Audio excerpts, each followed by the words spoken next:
nggih. Nggih. Padahal ya. Ya betul kan.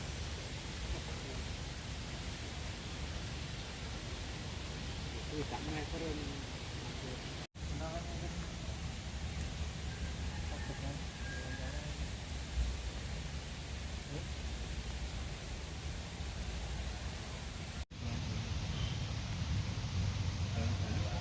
Berarti pun ngertos suwe nggih jane niki. Pun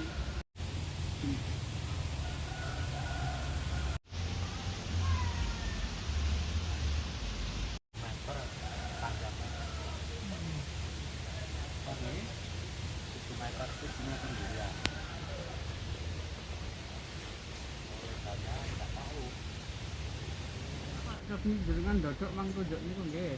Nah. Oke. Nggih.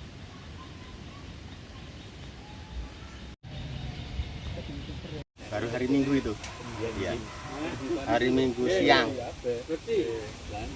Nah itu ya awalnya cuman jalan-jalan dari sana ke Mbah Langgen, Watu Igit, lalu ke celupan-celupan waktu bikin pusaka, naik nurut bantaran sungai itu sampai atas, lalu ke Sendang, turun. Nah ini lihat yang itu sebenarnya awalnya cuman itu pertama kali kita lihat itu kita duga gitu, kita kelihatan gitu, oh ini tetap bangunan nek iki long ngaten itu. Niki Pak Duku. Kita naikkan. Jadi rencana penemuan situs entah apa namanya besok itu awal mulanya kita itu awalnya itu ngerintis desa wisata di Pereng ini. Kita bersama teman-teman perintisan untuk membangun suatu desa wisata. Nah di situ Pak Dukuh itu bercerita banyak tentang Dusun Langgen. Dusun Langgen itu bagian dari Pedukuhan Pereng juga. Nah di situ setelah kita tahu ceritanya dari Pak Dukuh itu, kita menelusuri sejak dari makam Mbah Langgen sampai ke bekas petilasan rumah tinggalnya, sampai ke pencelupan pusaka waktu dulu bikin pusaka, lalu kita teruskan naik ke bantaran sungai yang dulu ceritanya ada suatu kedung. Kedung itu seperti tampungan air lah gitu. Itu ada kedung Jawa, kedung Manten, kedung Sengenge dan lain-lain. Itu kita ikuti terus. Setelah sampai puncak kita itu mempunyai pikiran katanya ada Sendang Langgen itu. Nah di situ kita telusuri, kita menuju ke Sendang Langgen. Setelah kita tahu bahwa itu benar-benar ada desa Langgen, itu ada sendangnya, dan benar itu air itu mengalir dan cukup lumayan deras itu di apa ya istilah di sela-sela batu itu air itu sepanjang masa nggak pernah surut, walaupun kemarau panjang pun itu tetap mengalir dengan volume yang masih tetap seimbang. Nah setelah sampai situ turun, kita berenam bertujuh itu turun ke tujuannya mau pulang waktu itu. Lalu di situ kita melihat ada bongkahan batu yang presisi dan waktu itu saya itu curiga kalau itu batu apa gitu. Nah di situ ada yang nyeletup katanya seperti watu candi gitu katanya, tapi kan batunya bentuknya putih, jenisnya batu putih. Nah di situ mereka itu mosok di sini ada candi kan gitu. Lalu saya turun, saya cek, saya perlihatkan, dan situ kecurigaan makin ini. Untuk menelusurinya saya buka semak-semak. Nah di situ banyak terlihat apa itu masih ada tumpukan-tumpukan rapi. Nah di situ lalu kita ambil cangkul dan alat-alat seadanya, kita perlihatkan sebagian. Waktu itu ya keadaan sudah sore, baru kelihatan dua batu, dua tumpukan. Kita sudah waktunya udah kesorean, kita hentikan dan di situ dilanjutkan di hari Seninnya.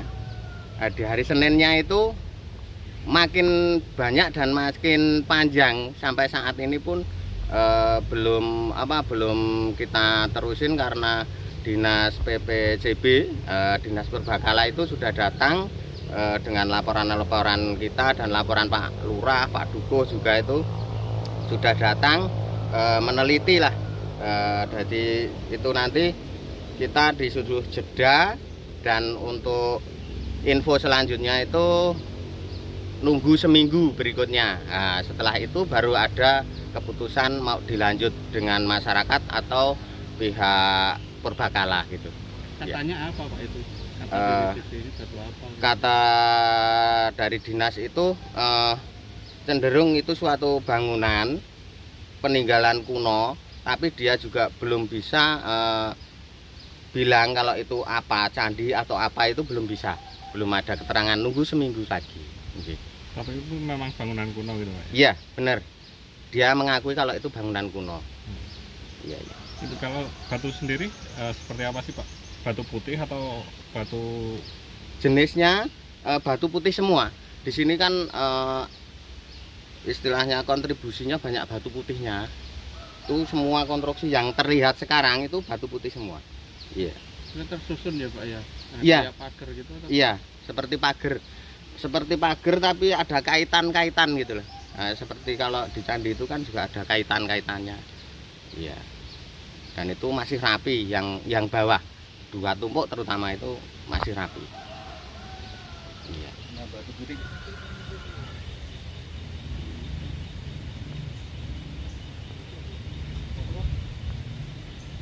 Di PR Pereng sini nantinya hanya untuk mengembangkan desa wisata. Masalahnya apa? Ini sudah ada termasuk belik pereng, juga sudah ada termasuk tempat tinggal Musopo, juga ada makam, juga ada tempat untuk penjamasan pusaka. Karena Musopo dulu itu orang membuat pusaka dari Mataram. Yaitu nanti untuk melanjutkan, untuk menambah pariwisata di Dusun Pereng. Masalah di sini kemarin itu sudah dijelaskan bahwa batu-batu ini masanya sudah termasuk topinya, termasuk topi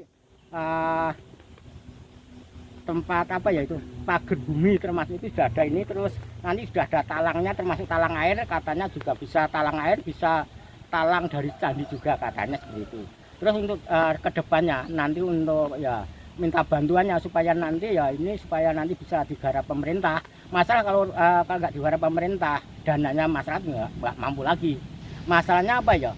Termasuk untuk membuat dan untuk menyelesaikan pekerjaan yang seperti itu agak berat akhirnya masyarakat. Cuman nanti kalau bisa dari pemerintah bisa menggarap dalam untuk situs apa saja saya tidak tahu. Nanti biar dari pemerintah. Masalahnya kalau nggak pemerintah juga agak berat sekali.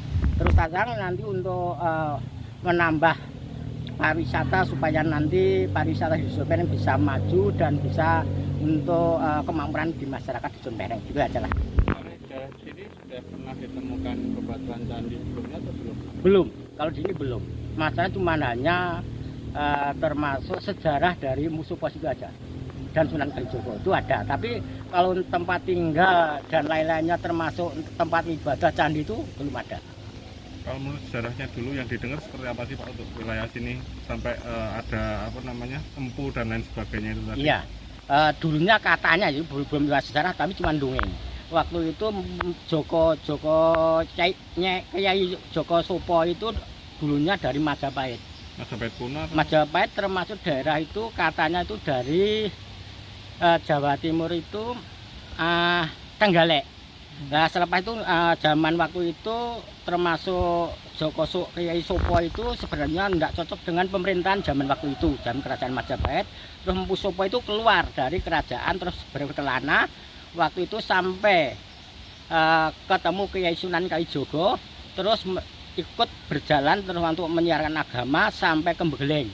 Mbegeleng daerah Purworejo. Itu sebenarnya terus di sana bertemu sama Kiai Cokrojoyo.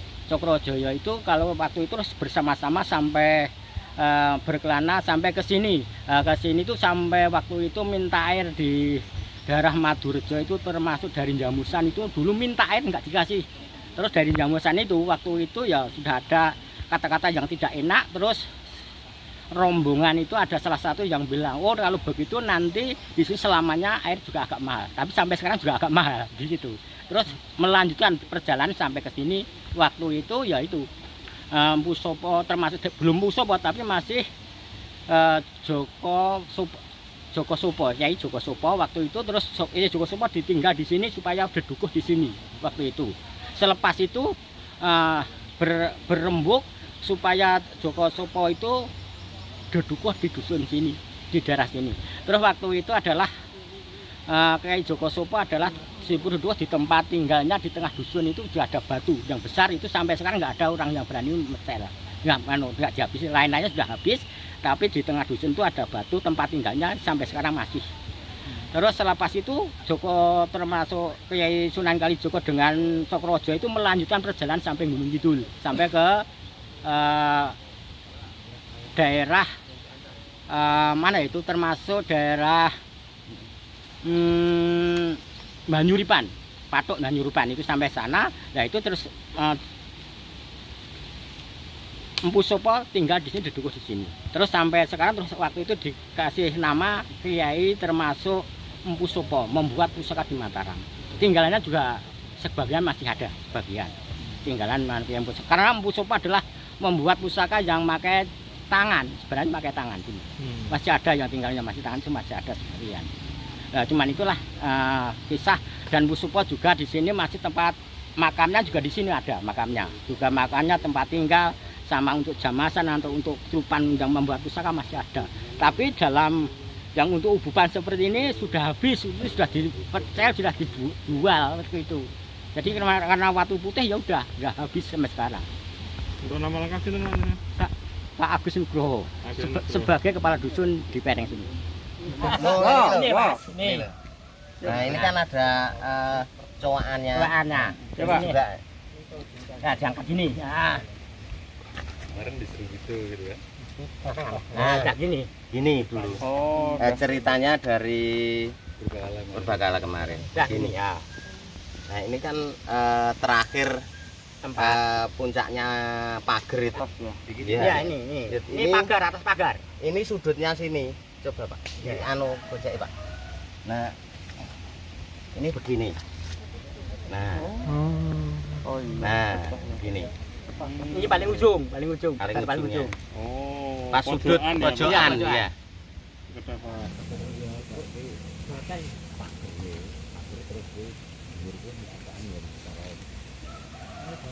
Nah, saluran air juga bisa mirip.